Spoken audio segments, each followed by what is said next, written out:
An aggressive and often deadly form of strep is hitting record high case numbers right here in Canada. It's called invasive group A strep. For more on what we know, let's bring in Dr. Sumon Chakrabarti. He's an infectious diseases specialist.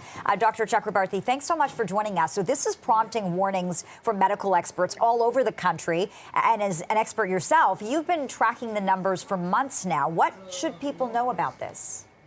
Yeah, so one interesting thing is invasive group A strep has been around for quite some time. This is not new. And we interestingly saw this elevated level back around this time last year. We saw quite a few cases here at my hospital. And what we're thinking is it's some type of aberration in immunity, perhaps a new strain, and stuff that has been happening as an interaction between these post-pandemic. And fortunately, it's still rare. It's still very, very rare. And the vast majority of people who have this organism are fine.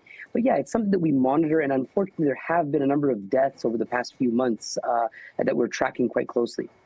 Yeah, speaking of those deaths, 6 Ontario children, they have died from invasive group A strep. This is since October. So what are the warning signs in children?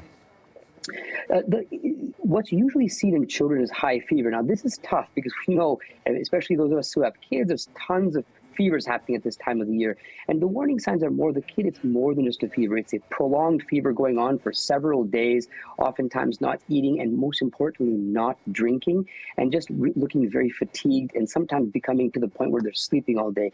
Whenever you see something like this, whether it's group A strep or not, you want to take them in for a closer evaluation. But unfortunately, there's nothing that is completely distinct for this entity, as rare as it is.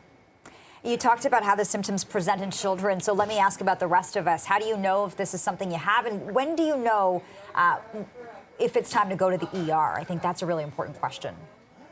What we saw in adults is, yes, you saw fevers, but you often see a skin infection along with this. So, for example, somebody coming in with a painful red patch on the arm, it's just not getting better and getting worse. It's painful. People are having high fevers, but this can happen anywhere in the body. And that's a lot of what we were seeing at the beginning of last year, were really invasive skin infections with high fevers and things not getting better. So, again, if you're seeing something like this, high fevers not getting better, painful areas of the skin, can't keep food down, vomiting, that's time is something you don't want to manage at home and you want to go to the emergency.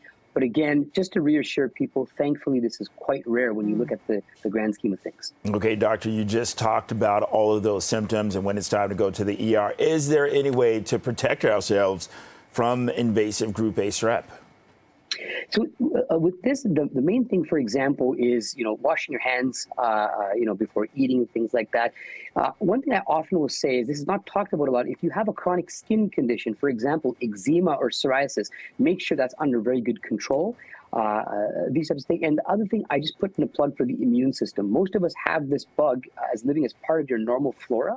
And if you have it, your immune system takes care of you. So these are kind of the big things. So there's not a lot we can do.